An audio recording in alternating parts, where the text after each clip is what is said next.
우리에게 주시는 하나님 말씀 함께 읽고 묵상하며 또 계속 하나님 앞에 기도의 자리로 나아가겠습니다. 고린도전서 6장 12절부터 20절 말씀까지입니다. 모든 것이 내게 가하나 다 유익한 것이 아니요 모든 것이 내게 가하나 내가 무엇에든지 얽매이지 아니하리라. 음식은 배를 위하여 있고 배는 음식을 위하여 있으나 하나님은 이것저것을 다 패하시리라. 몸은 음란을 위하여 있지 않고 오직 주를 위하여 있으며 주는 몸을 위하여 계시느니라. 하나님이 주를 다시 살리셨고 또한 그의 권능으로 우리를 다시 살리시리라. 너희 몸이 그리스도의 지체인 줄 알지 못하느냐? 내가 그리스도의 지체를 가지고 창녀의 지체를 만들겠느냐? 결코 그럴 수 없느니라. 창녀와 파는 자는 그와 한 몸인 줄 알지 못하느냐? 일러스되 둘이 한 육체가 된다 하셨나니 주와 파는 자는 한 영이니라. 음행을 피하라. 사람이 범하는 죄마다 몸 밖에 있거니와 음행하는 자는 자기 몸에 죄를 범하느니라. 너희 몸은 너희가 하나님께로부터 받은 바 너희 가운데 계신 성령의 전인 줄을 알지 못하느냐? 너희는 너희 자신의 것이 아니라 값으로 산 것이 되었으니 그런즉 너희 몸으로 하나님께 영광을 돌리라. 아멘. 오늘 말씀 고린도전서 6장에 나오는 말씀입니다. 고린도전서 특히 5장과 6장의 이야기를 말씀을 읽어보면 특히 음행에 관해서 음행을 피하라라는 오늘 이 말씀이 주제로 등장을 합니다. 아시는 바와 같이 고린도 교회는 문제가 참 많았던 교회입니다. 고린도전서, 고린도후서를 살펴봐도 분파가 있었고 고린도 교회 안에 분파가 있었고 또 여러 가지 많은 문제들이 있었는데 그 중에서도 특히 음행에 관한 문제가 심각한 문제가 있었습니다. 당시 고린도라고 하는 이 도시 자체가 워낙 발달한 상업 도시였고 항구 도시로서 동서문물이 교환하는 그 중심지에 있었기 때문에 여러 가지 교통과 문화의 중심지로서 많은 사람들이 모여 있고 문화가 발달하고 그러면서 거기에서 부를 축적한 사람들 또 권력이 강한 사람들이 모여 있으면서 그 도시의 분위기 자체가 풍토 자체가 굉장히 쾌락적이고 또 음행에 관해서 허용되는 그런 분위기였다는 것을 보게 됩니다. 그래서 바울도 특별히 고린도에 가서 그 선교하면서 복음을 전하면서 다른 지역보다도 훨씬 오래 있으면서 교회를 세우기에 힘썼고 그래서 세워진 교회가 어떻게 보면 고린도 교회입니다. 바울이 오랜 시간 동안 많은 에너지를 쏟아부어서 교회를 세웠는데 떠나고 나서 이 고린도 교회에서 들려오는 이야기가 역시나 굉장히 어려운 이야기들, 많은 문제와 또 어려움들에 관한 이야기를 듣고 이 고린도 전서와 후서 이 외에도 두 편이 더 있다고 하죠. 이렇게 편지를 쓰는 겁니다. 특히 5장과 6장에 나오는 이 음행에 관한 부분, 여기 나오는 음란, 음행 여기에 관한 부분이 있는데 우리가 이것을 읽으면서 생각해 봐야 될 것이 있습니다. 그래서 음행을 피하라, 음란이라고 하는 죄를 짓지 말아라, 이런 것을 죄를 짓지 말라의 방점을 두면 어떻게 되냐면 죄를 짓지 말아야지 하면서 죄가 무엇인가 죄에 골몰하게 되죠. 너무나 어떻게 보면 우리는 단순해서 너무나 간단한 내용입니다. 나쁜 습관을 버리기 위해서 어떻게 해야 될까요? 나쁜 습관을 끊어내려고 애를 쓰는 것보다 좋은 습관을 들이면 됩니다. 좋은 습관이 한번 우리 몸에 배면 나쁜 습관은 들어올 수가 없죠. 예를 들어서 저녁 식사를 하고 바로 들어눕는 습관이 있는 사람이 있다고 생각해 보면 우리 교우 중에 그러실 수 있는지 모르겠습니다. 저는 예전에 좀 그랬던 것 같습니다. 밥 먹고 나면 몸이 이렇게 좀 편안해지고 약간 늘어지면서 자꾸 몸이 눕고 싶어져요. 밥 먹고 바로 눕는 나쁜 습관을 고쳐야겠다라고 생각한다면 어떻게 될까요? 눕지 말아야지 라고 하는 것보다 밥 먹고 나면 잠깐 나가서 산책을 하거나 가볍게 몸을 푸는 것, 밥 먹고 가볍게 산책하는 것이 습관이 들어서 밥 먹으면 나가고 싶어진다면 그러면 들어눕는 나쁜 습관은 몸에 뵐 수가 없죠. 마찬가지입니다. 고린도 교회를 향해서 사도 바울이 음행을 피해야 된다. 음행이라고 하는 것은 몸으로 몸 밖에 짓는 죄와 다른 정말 나쁜 죄고 이 음행의 죄를 지으면 안 된다라고 말하는데 음행의 죄가 왜 나쁜지 이 죄를 어떻게 그만 끊어야 되는지 여기에 대해서 말하기보다는 몸으로 하나님께 영광을 돌리라라고 말씀하는 겁니다. 우리의 몸을 가지고 하나님께 어떻게 영광을 돌릴까에 골몰하다 보면 여기에 집중하다 보면 우리가 몸으로 짓는 나쁜 죄를 짓지 않게 되는 거죠. 이 몸으로 짓는 죄를 끊어야 돼 하는 것보다 어떻게 하면 우리가 몸으로 하나님께 영광을 돌릴까? 이것에 포커스를 맞추는 겁니다. 그래서 오늘 말씀을 5장과 6장, 특히 6장의 이 부분을 읽으면서 음행의 죄에 대해서 관심 갖기보다는 사실은 사도 바울이 이 몸이라고 하는 당시로서는 이제 음행을 일삼는 그런 어떤 몸에 관한 관심을 몸을 다시 한번 바라보게 함으로써 우리의 몸이라고 하는 것이 과연 무엇인가를 다시 보게 해서 규정하면서 이 몸이 가지고 있는 비밀을 교회의 비밀과 연결시키는 겁니다. 우리 교회라고 하는 것, 주님의 공동체는 주님과 어떤 관계에 있느냐? 우리 몸은 그리스도의 지체다라고 하는 몸을 다시 바라보게 하고 그 몸을 통해서 교회의 신비로운 일들을 가르쳐주고자 하는 겁니다. 그래야 고린도 교회가 건강한 교회로 설 수 있겠죠. 이것은 우리에게도 마찬가지일 겁니다. 우리가 몸에 대해서 어떤 시각으로 바라보느냐를 성경이 뭐라고 말씀하는지를 우리가 알아야 성경이 말씀하고 있는 이 몸에 대한 관점을 가지고 우리 자신에게 또 우리 교회에 어떻게 보면 적용해 볼 수 있습니다. 먼저 당시에 로마 제국, 특히 이 고린도 도시에 유행하던 말이 오늘 본문에 나오지만 이런 겁니다. 오늘 12절에 나오죠. 모든 것이 내게 가하다. 모든 것이 나에게 다 허용되어 있다.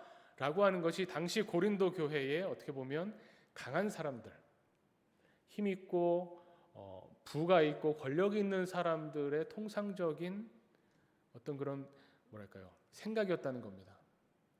당시 사람들의 시대 정신인 거죠. 이거는 강한 사람들만이 아니라 약한 사람들도 저 사람들은 강하니 저 사람들은 힘 있는 사람이니 모든 것이 저 사람에게는 다 허용되는구나. 이렇게 생각되면 고린도에 있는 모든 사람들이 이런 생각을 공유하는 거죠. 바울이 바로 이 부분을 찝는 겁니다.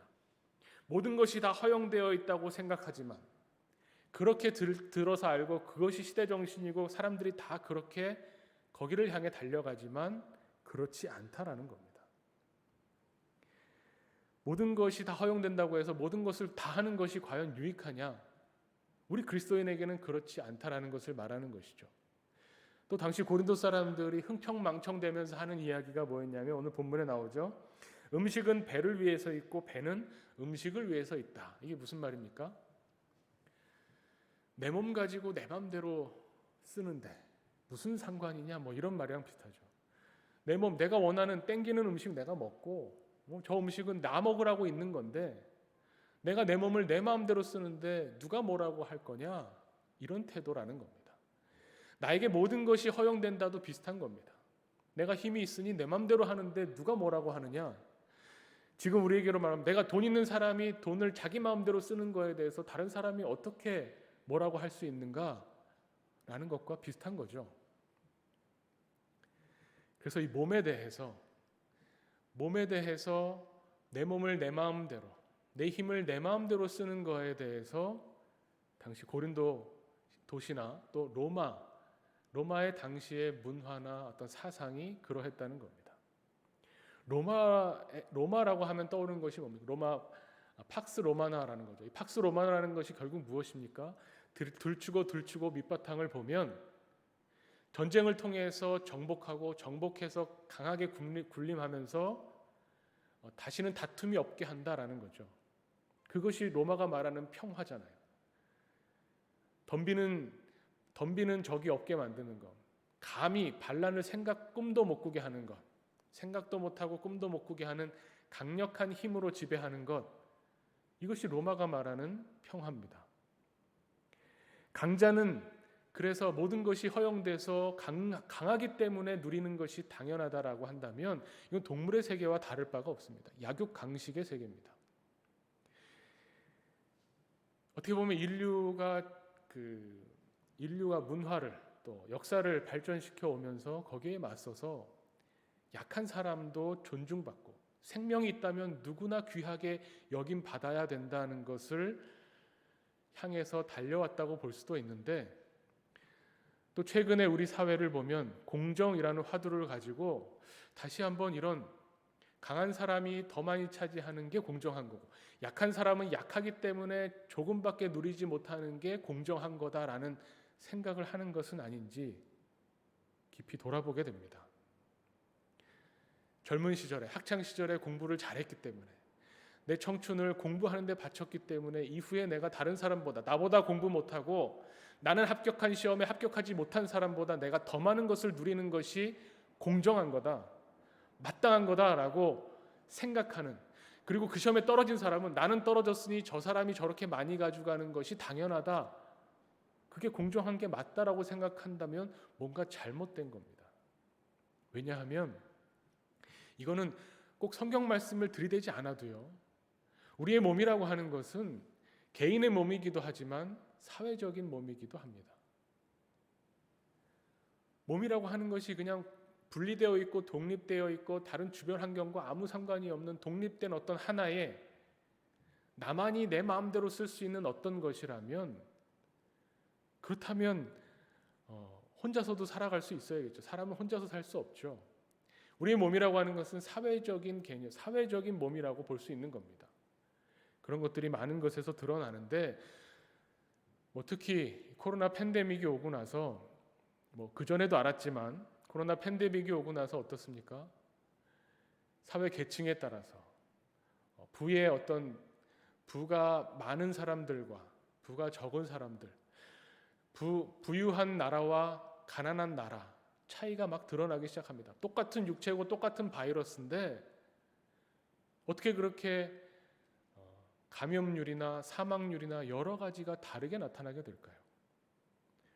부유한 나라에 사는 사람들은 몸이 더 강하게, 그런 것도 있겠죠. 좋은 음식을 먹고 좋은 것을 만들고 깨끗한 환경에 살면서 그것 자체도 어떻게 보면 몸뚱이 하나만 가지고 우리가 살 수 없는 사회적 몸이라는 것을 우리에게 보여주고 있는 겁니다. 사회적으로도 그런데 성경은 거기서 더 들어갑니다. 이 몸이 내 몸이라고 해서 내 마음대로 쓸 수 없다라고 하는 것, 내가 나에게 허용된 모든 것을 내가 할 수 있으니 내가 하겠다라고 하는 것이 왜 잘못된 것인지를 말씀해 줍니다. 성경 말씀을 보면요, 이 강한 자, 내 몸을 가지고 내가 마음대로 하고 내게 힘이 있으면 내가 이 힘을 마음대로 쓰겠다고 하는 이 강한 자들의 사고방식, 이 사고방식이 지배적인 사상이 되어서 약한 사람들에게까지 퍼져 있는 이 지배 방식을 뒤집어 엎는 게 어떻게 보면 예수 그리스도죠. 빌립보서의 사도 바울은 이렇게 고백합니다. 예수 그리스도는 어떤 분이냐? 하나님과 동등하신 분인데, 하나님이 어떤 분입니까? 온 우주를 창조하신 창조주시죠. 하나님과 동등하신 분인데 자기를 비워 종의 형체를 가져 우리와 같은 인간이 되셨다고 말씀합니다. 예수님이야말로 강한 것으로 치면 어느 육체가 주님 앞에서 내가 주님보다 더 강합니다라고 말할 수 있겠습니까? 그런데 그 강하신 예수님이 자기를 비우고 종의 형체, 이 약한 인간의 모습으로 이 땅에 오셨다는 겁니다. 내 몸이기 때문에 내 마음대로 한다, 내가 강하기 때문에 내 강함을 내 마음대로 사용하겠다가 하나님의 법이나 하나님의 원리가 아니라는 것, 하나님의 뜻이 아니라는 것을 예수 그리스도가 보여줬다는 겁니다. 하나님이 우리를 구원하시는 방법, 하나님이 우리를 사랑하시는 방법이 예수 그리스도를 통해서 우리에게 드러나게 되는 겁니다. 그러면서 몸이라고 하는 것, 이 몸이라고 하는 것은, 우리의 몸이라고 하는 것은 개별적으로 있고 분리되어 있고 독립적으로 있는 것이 아니라 그리스도와 연결되어 있는 그리스도의 지체다라고 선언하는 겁니다. 오늘 본문 15절에 너희 몸이 그리스도의 지체인 줄을 알지 못하느냐. 핵심은 여기에 있는 겁니다. 우리가 우리의 몸을 바라볼 때 어떻게 봐야 되는가? 성경이 이 부분을 우리에게 가르쳐 주는 거죠. 너희의 몸은 그리스도의 지체다. 그래서 너희의 몸이 그래서 어떤 기능을 하느냐? 하나님의 성전이 되는 거라는 거죠. 우리의 몸이 하나님의 성전이라는 겁니다. 이거는 몸에 대한 개념이 지금 우리와도 다르고 당시에 헬레니즘에 젖어 있는 사람들과도 사실 다릅니다. 물론 이제 헬레니즘 이후에 지금 우리도 이렇게 영향을 주고받고 사실 초기 기독교도 영향을 받았는데, 이 고린도서에서 그 바울이 말하는 헬라어로 말하는 이 몸이라고 하는 것, 소마라고 하는 것에 대한 개념이 우리도 어떻게 보면 헬레니즘 영향을 많이 받고 있죠. 근데 바울이 말하는 이 소마라고 하는 개념은 헬레니즘이 말하는 어떤 그런 육신과 좀 다릅니다. 우리도 약간 그런 생각이 있는데, 우리는 기본적으로 어떻게 생각하나요? 우리가 죽으면 우리 육신은 땅으로 돌아가고 우리의 영혼은 하나님께로 간다, 천국으로 간다라고 생각하는데, 그것은 성경적이지는 않습니다. 성경은 그렇게 이야기하고 있지 않죠. 그거는 어디서 온 거냐면 아주 직접적으로 말하면 플라톤 철학, 이원론에서 온 겁니다. 플라톤 철학에서는 이 몸은 부정적인 것이고 어떻게 보면 이 순수하고 아주 귀한 영혼을 담고 있는 그릇인데 더러운 그릇이죠. 그래서 어떻게 보면 죽음이라고 하는 것은 이 영과 몸이 분리되는 것을 죽음이라고 생각한 겁니다. 그렇다면 죽음이 그렇게 슬픈 일이 아니죠. 이 이원론에서부터 온 것이 뭐냐면 아이러니하게도 쾌락주의와 금욕주의입니다. 쾌락주의와 금욕주의가 서로 반대되는 개념인 것 같지만 그 뿌리가 같습니다. 금욕주의는 뭐냐면 내 영혼이 너무나 귀하고 존귀하고 고귀한 것이고 이 육체는 더러운 것이기 때문에 이 육체가 영혼을 가두고 있으니 이 육체를 괴롭혀서 이 감옥을 깨트려서 내 존귀한 영혼을 더 고귀하게 만들겠다. 이게 금욕주의죠. 몸이 원하는 것을 다 거부하고 몸을 괴롭혀서 내 영혼만 더 밝게 빛나게 하겠다는 것이 금욕주의입니다. 반대로 쾌락주의는 뭡니까? 어차피 내 영혼은 귀하고 순수하기 때문에 영과 몸이 따로 분리되어 있기 때문에 내 몸은 어떻게 사용하든 상관이 없다. 그냥 몸이 원하는 대로 해줘라. 어차피 내 영혼은 귀하고 존귀하기 때문에 육의 영향을 안 받는다. 그러면서 몸이 원하는 것을 다 허용하는, 약간 고린도 교회의 어떤 그런 고린도 도시의 문화와 비슷하죠. 쾌락주의에 빠져드는 겁니다. 그것이 뿌리가 같은 겁니다. 영과 육을 나누는 겁니다. 이런 어떤 헬레니즘적인 몸을 부정적으로 보는 이원론과 다르게 성경은 그렇게 이야기하지 않습니다. 특히 구약 성경에 보면 하나님이 인간을 창조하실 때 진흙으로 흙으로 사람을 빚으시고 코에 생기를 넣으셨죠. 그러면 이 코의 생기와 흙이 분리가 됩니까? 아닙니다. 그것이 들어가서 하나의 몸이 됩니다. 하나님께서는 그 몸을 사랑하신 거죠. 하나님이 저를 바라보실 때, 그리고 저를 김성식이라고 할 때 이 얼굴, 이 몸이 있어야 김성식이죠. 몸은 상관없이 제 영혼만 김성식이라고 부를 수 있나요? 그렇지 않습니다. 사도 바울이 여기서 말하는 몸도 육체와 분리되는 영을 말하는 것이 아니라 영과 육과 전인격적인 모든 것이 합체된 하나로 있고 절대로 분리될 수 없는 하나의 한 사람으로 이 몸이라고 하는 용어를 사용하는 겁니다. 그리고 이 몸이라고, 그런 의미에서 이 몸이라고 하는 것은 그리고 독립되어 있지 않고 그리스도와 연결되어 있죠.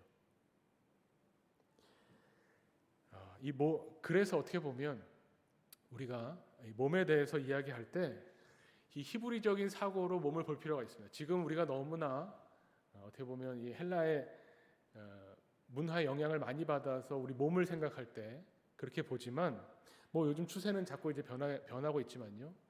히브리적인 사고로 몸을 보면 어떻습니까? 구약 성경에는 이 몸과 영이 거의 분리되어 있다는 개념 자체가 아예 없죠. 그래서 이 몸을 통한 성화를 이야기합니다. 그래서 그토록 많은 구약에 나오는 율법이 정결법을 이야기합니다. 몸으로 나쁜 걸 만지지 말아라. 그럼 너 몸도 부정해진다라는 거예요. 그 나쁜 음식 먹지 말아라. 그 나쁜 음식을 먹으면 너의 몸이 그 나쁜 음식에 의해서 부정해진다. 몸이 거룩해지지 못하고 하나님이 원하시는 몸으로, 삶으로, 생활로 사라질 수 없으니, 그렇게 살게 될 수 없으니 몸을 깨끗이 하라는 겁니다. 부정한 것과 접촉하지 말라는 겁니다. 그게 구약의 기본적인 생각이죠. 마찬가지입니다. 우리는 몸과 영을 자꾸 분리시켜서 생각하면 안 되죠. 어떻게 보면 몸과 영이 분리된다면 우리가 몸에 병이 들었을 때, 몸이 아플 때 낫게 해달라고 하나님한테 기도할 필요도 없죠.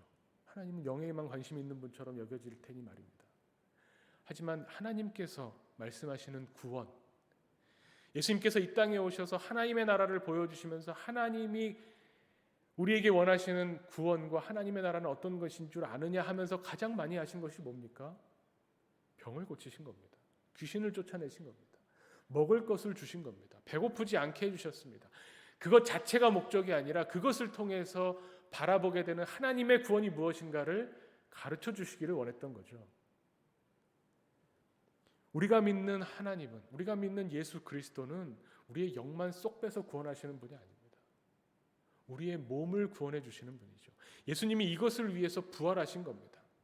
우리가 사도신경으로 그토록 고백하는, 우리는 무엇을 믿습니까? 몸의 부활을 믿습니다. 그렇다면 우리는 우리의 몸이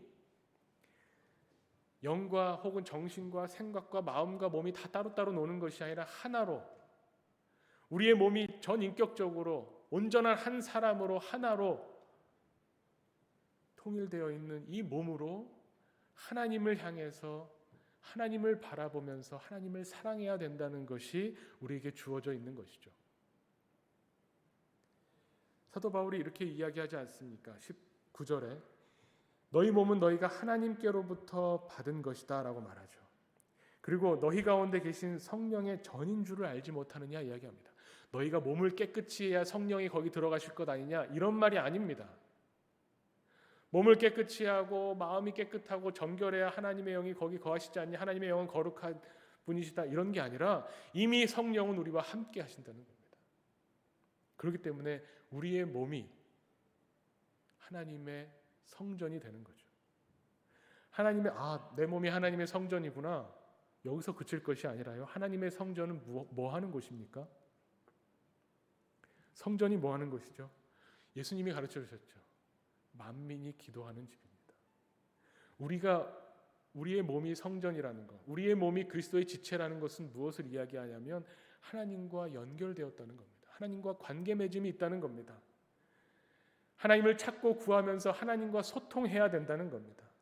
우리의 몸에, 우리의 마음에, 우리의 생각에, 우리의 정신에 성령이 임재하신다는 것이고, 그래서 우리가 우리의 몸을 통해서, 우리의 생활과 우리의 삶을 통해서 하나님이 우리와 함께 하신다는 것을 드러내게 된다는 겁니다.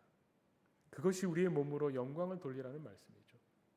여기에 집중하고 여기에 관심 두고 어떻게 하면 내 몸을 위할까, 어떻게 하면 내가 더 좋아지고 편해질까를 생각하는 것이 아니라 어떻게 하면 내 몸을 통해서 예수 그리스도가 드러날까에 집중하다 보면 우리는 몸으로 음행을 할 수가 없는 겁니다. 음행의 죄를 짓지 않으려고 이를 악물 필요가 없는 겁니다. 몸으로 하나님께 영광을 돌리겠다, 여기에 매진하는 겁니다.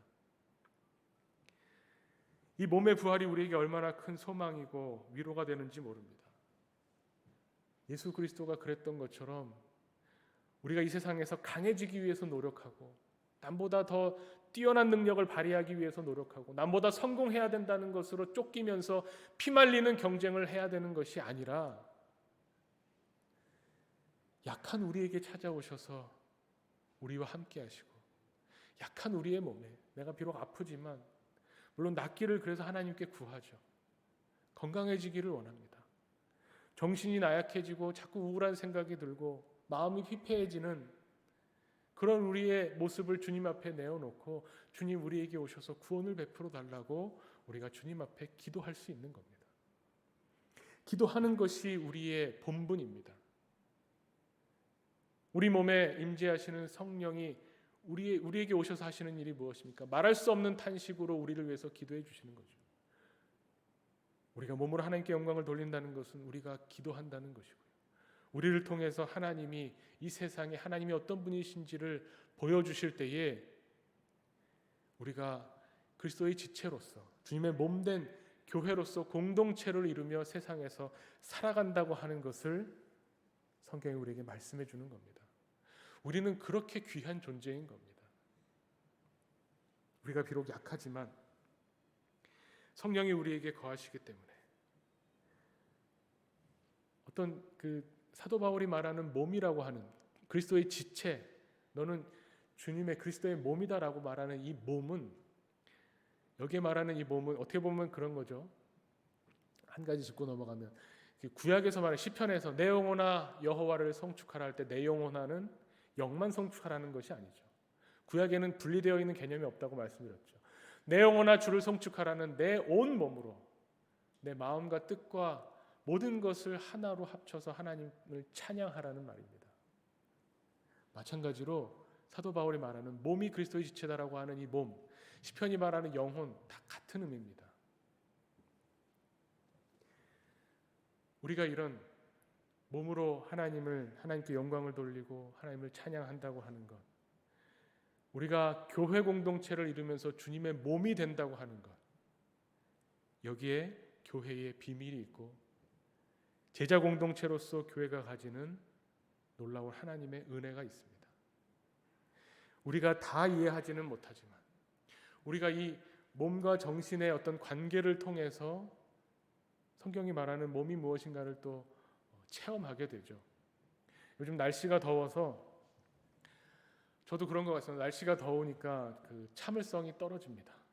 이게 사실 마음의 문제인데 어떻게 보면 정신력의 문제인데 정신력과 몸이 결코 따로 놀지 않죠. 다 하나로 같이 갑니다. 우리가 이 육신이 약해서 마음은 원이로 돼 육신이 약하다. 이거 아무 때나 적용하면 안 되죠. 육신이 약해지면 마음도 약해집니다.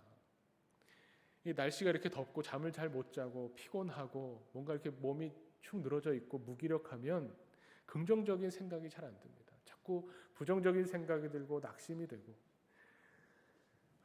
사실 저는 이렇게 4단계가 되고 또 연장이 되면서 전에도 온라인 예배 드려봤기 때문에 이번에도 온라인 예배, 비록 현장 예배를 병행하지 못하지만 온라인 예배를 또 드려야지라고 하는데, 여름이라서 그런지 모르겠지만 아무튼 굉장히 힘듭니다. 자꾸 부정적인 생각이 들고요.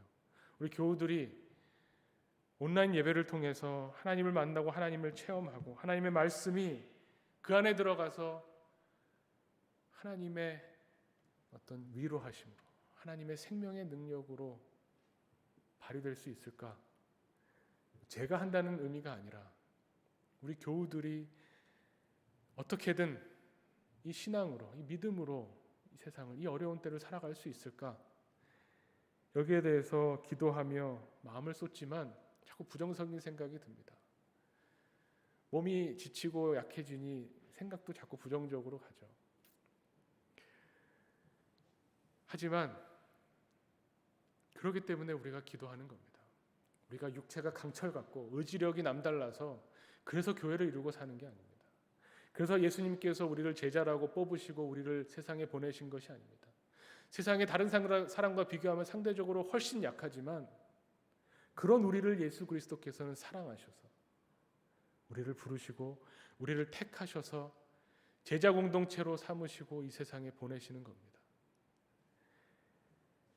우리가 주님의 몸된 지체라고 하는 것은 그래서 은혜고 복음이죠. 그래서 우리에게 위로가 되고 소망이 됩니다. 주님이 우리와 함께 하시기 때문에, 성령이 우리 안에 임재하시는 우리의 몸이 아무리 부족해도 아무리 약해도 성령이 임재하시는 우리의 몸은 성전이기 때문에, 성전된 우리가 주님 앞에 기도할 수 있기 때문에 우리가 소망을 갖습니다. 기도할 수 있기 때문에 아무리 어려운 환경에서도 주님을 바라볼 수 있고 주님께 나아갈 수 있습니다. 오늘 이 시간에 함께 주님 앞에 기도드리기를 원합니다. 우리의 몸이 무엇인지, 나라고 하는 존재가 이 몸을 포함해서 육과 영과 혼과 마음과 생각이 합쳐져 있는 나라고 하는 온 존재를 사랑하시는 하나님의 이 음성을 말씀을 통해서 듣고 우리가 간구하기는 하나님이 몸을 건강하게 강건하게 붙들어 주시고 우리의 마음과 생각을 지켜주셔서 우리가 성령이 임재하시는 성전으로서 부족함이 없게 해달라고 주님 앞에 나와 기도하기를 원합니다.